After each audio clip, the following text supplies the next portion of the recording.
পৃথিবীর কোনো মানুষই কিন্তু তওবার ঊর্ধ্বে নয়। আমাদের কেউই নয়, আমাদের কেউই এমন অবস্থানে নেই যে আমাদের আল্লাহর কাছে ক্ষমা চাইবার বা তার কাছে আমাদের কমতির জন্য ফিরে যাবার প্রয়োজন নেই। যেখানে রাসূলুল্লাহ সাল্লাল্লাহু আলাইহি সাল্লাম আমাদের বলেছেন যে তিনি নিজে স্বয়ং আল্লাহর নিকট ইস্তেগফার করেন, তিনি আল্লাহর কাছে প্রতিটি দিন ৭০ বার বা তারও বেশি ক্ষমা প্রার্থনা করেন। তাহলে কিন্তু এমন চিন্তা করার কোনোই সুযোগ নেই যে আমরা আল্লাহর কাছে ক্ষমা চাওয়ার ঊর্ধ্বে উঠে গেছি। এখন বিষয় হলো, অনেকে ভাবতে পারেন যে আল্লাহ রসুল সাল্লাল্লাহু আলাইহি সাল্লাম কেনই বা ক্ষমা প্রার্থনা করবেন? কারণ ক্ষমা তো চাওয়া হয় যখন আপনি কোনো খারাপ কাজ করেন। কেনই বা তবে ইব্রাহিম আলাইহিস সালাম বলবেন ওয়াতুব আলাইনা? তিনি মাত্রই আল্লাহর ঘর নির্মাণ করলেন, আল্লাহ তাকে বিশ্ব মানবতার ইমাম ঘোষণা দিলেন, মূলত তাকে গ্র্যাজুয়েট করে দিলেন, আর তার দুয়াতে এলো ওয়াতুব আলাইনা, আমাদের তওবা কবুল করুন। কিসের জন্য তিনি তওবা করছেন? এটা কিন্তু খুবই গুরুত্বপূর্ণ প্রশ্ন।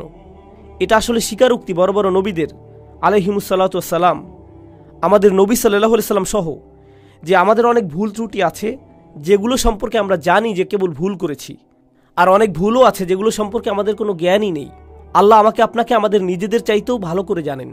এমনকি আমি আপনি যেই ভালো কাজগুলো করি সেখানেও ত্রুটি থাকে।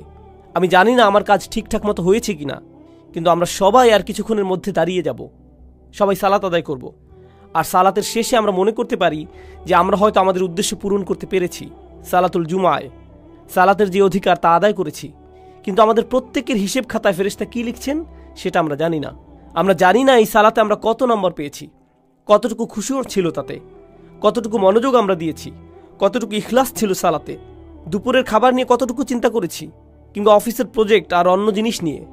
তাই বাহ্যত দেখে মনে হচ্ছে আমরা সবাই সালাত পড়েছি, সবাই একই দিকে ফিরে, সবাই কাতারবদ্ধ হয়ে দাঁড়িয়েছি, সালাতের শর্তগুলো পালন করেছি আমরা। কিন্তু ভেতরে সেই সালাতের গুণমানটাও লেখা হচ্ছে, শুধু পরিমাণটাই নয়, ঠিক? আর আমরা জানি না সেটার অবস্থা কি। তাই আমরা যে ভুলগুলো সম্পর্কে জানি সেগুলোর সাথে সাথে যেগুলো সম্পর্কে জানি না সেগুলোর জন্য আল্লাহর কাছে ক্ষমা চাই।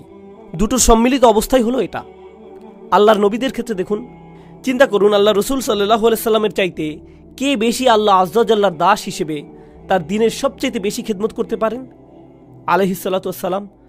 কিন্তু তিনি নিজেও সারাক্ষণ চিন্তা করতেন, হয়তো আমি যথেষ্ট করছি না, হয়তো যা করছি তাতে হচ্ছে না, আল্লাহর কাছে আমার ক্ষমা চাইতে হবে আমার সর্বোচ্চ সক্ষমতাটুকু দিয়ে দিতে না পারার কারণে। আর আল্লাহ আযজা ওয়াজাল্লাহ সর্বক্ষণ কোরআনে আল্লাহর নবীকে সান্ত্বনা দিচ্ছেন যে না না, তুমি ঠিক মতোই করেছ, তুমি যথেষ্ট করেছ, আমি তোমার উপর সন্তুষ্ট, তোমাকে চিন্তা করতে হবে না। কিন্তু আল্লাহ রসুল এর পরেও শান্ত হননি, তারপরেও তিনি আল্লাহর কাছে ইস্তেগফার করেই যাচ্ছেন। এই বিষয় আমি তুলে এনেছি এজন্য যে আমি সহ এখানে কেউই যেন মনে না করি যেহেতু আমি মিম্বারে দাঁড়িয়ে আপনাদেরকে বলছি তাই আমার এসবের দরকার নেই। আপনাদের শুধু প্রয়োজন, সবার মতো আমারও প্রচুর ইস্তেগফার দরকার। প্রত্যেকেরই আল্লাহর কাছে কাকুতি মিনতি করে ক্ষমা প্রার্থনা করা প্রয়োজন।